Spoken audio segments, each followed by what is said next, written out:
ఆయన ఎక్కడ లేదండి. ప్రతి చోట, ప్రతి ఇంటిలో, ప్రతి వారి మనస్సులో ఉండి తాను ఆ రకంగా శివుడై మంగళకరుడై మనల్ని అనుగ్రహిస్తున్నటువంటి ఆ శివుని యొక్క అవతారం, ఆయన శివుడు అక్కడ అవతరించాడు అని చెబితే వెళ్ళాడు. ఎవరు? సాటే చెబితే మేఘ షిరిడీకి వెళితే ఏం జరిగిందో సచ్చరిత్రలో మనం గుర్తు చేసుకుంటాం. ఈయనకు మనసులో ఏముందంటే శివుడు ఆయన అవతరించాడు, వెళ్ళి దర్శనం చేసుకో, అభిషేకం చేయమని సాటే చెబితే వెళ్ళినటువంటి అతని మనసులో ఏముంది?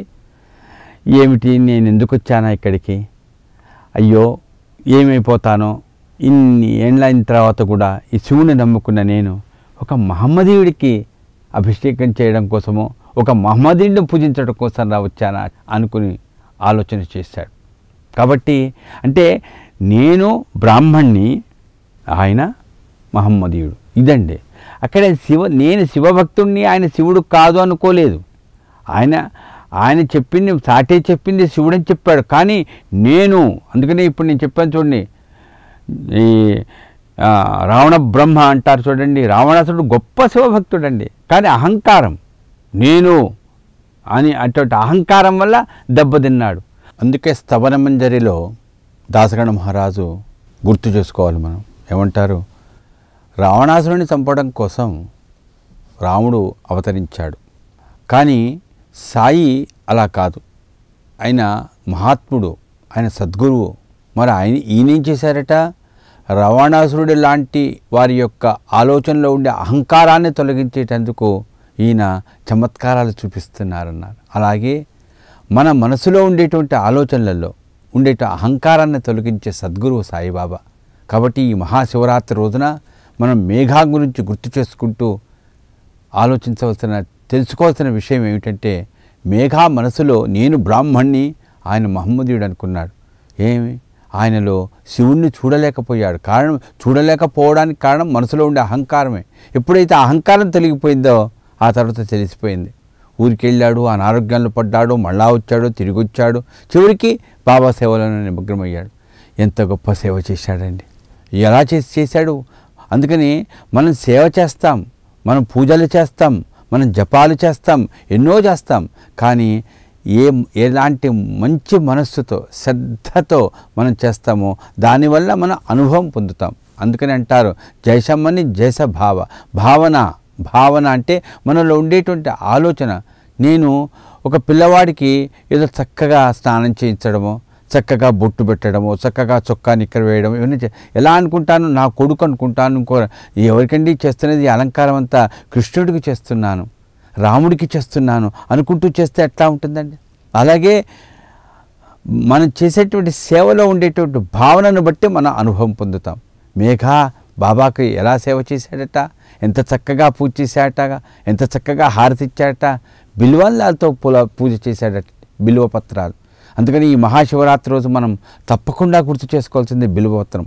ఏ శివాలయంలో చూడండి, ఏ శివభక్తుడి ఇళ్లలో చూడండి, సాయి భక్తుల ఇళ్లలో చూడండి, ఈ మహాశివరాత్రి రోజున బిల్వపత్రం తీసుకొని వచ్చి వాటితో శివుడికి పూజ చేస్తారు, సాయికి పూజ చేస్తారు. బిల్వపత్రం ఏక బిల్వం శివార్పణం అంటారు. కాబట్టి ఆ బిల్వపత్రం అనే దాంతో బాబాకు పూజ చేశాడటండి మేఘ. ఆ బిల్వం పోని షిరిడిలో దొరుకుతుందా?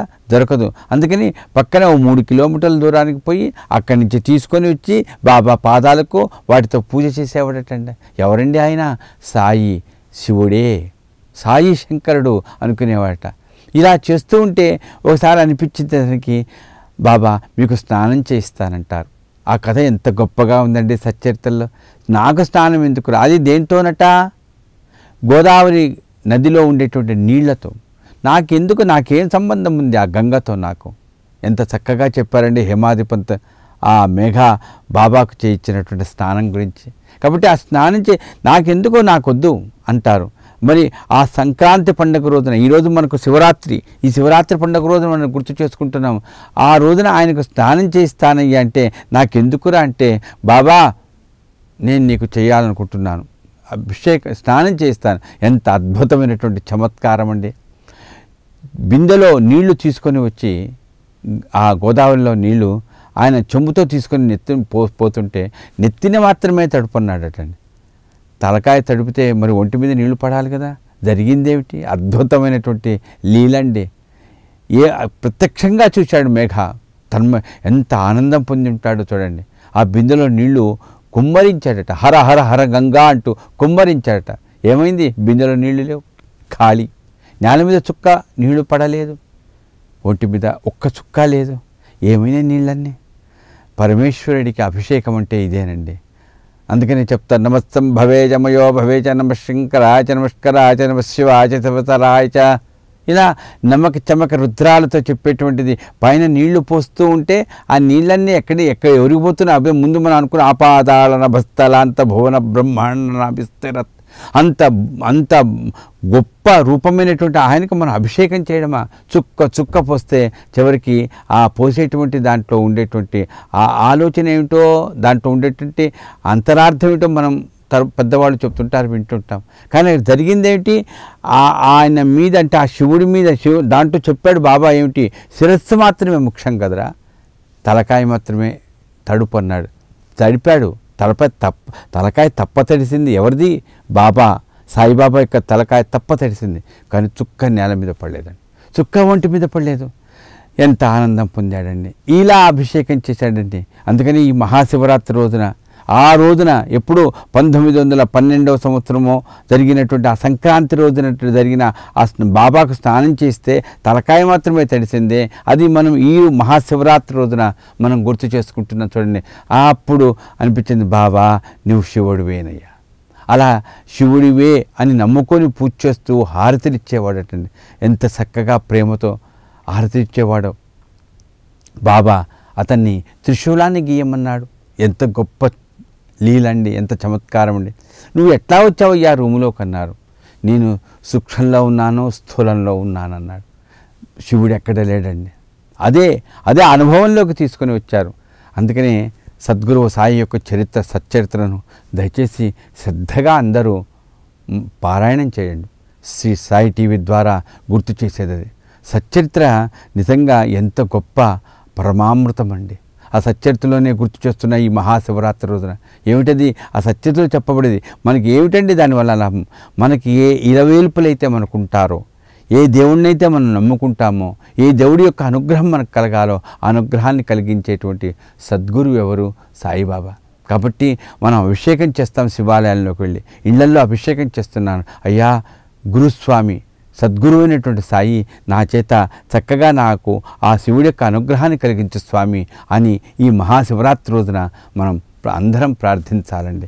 అలా గుర్తు చేస్తూ ఆ మేఘ అనేటువంటి వ్యక్తికి చెప్పాడు త్రిశూలాన్ని గీయమని.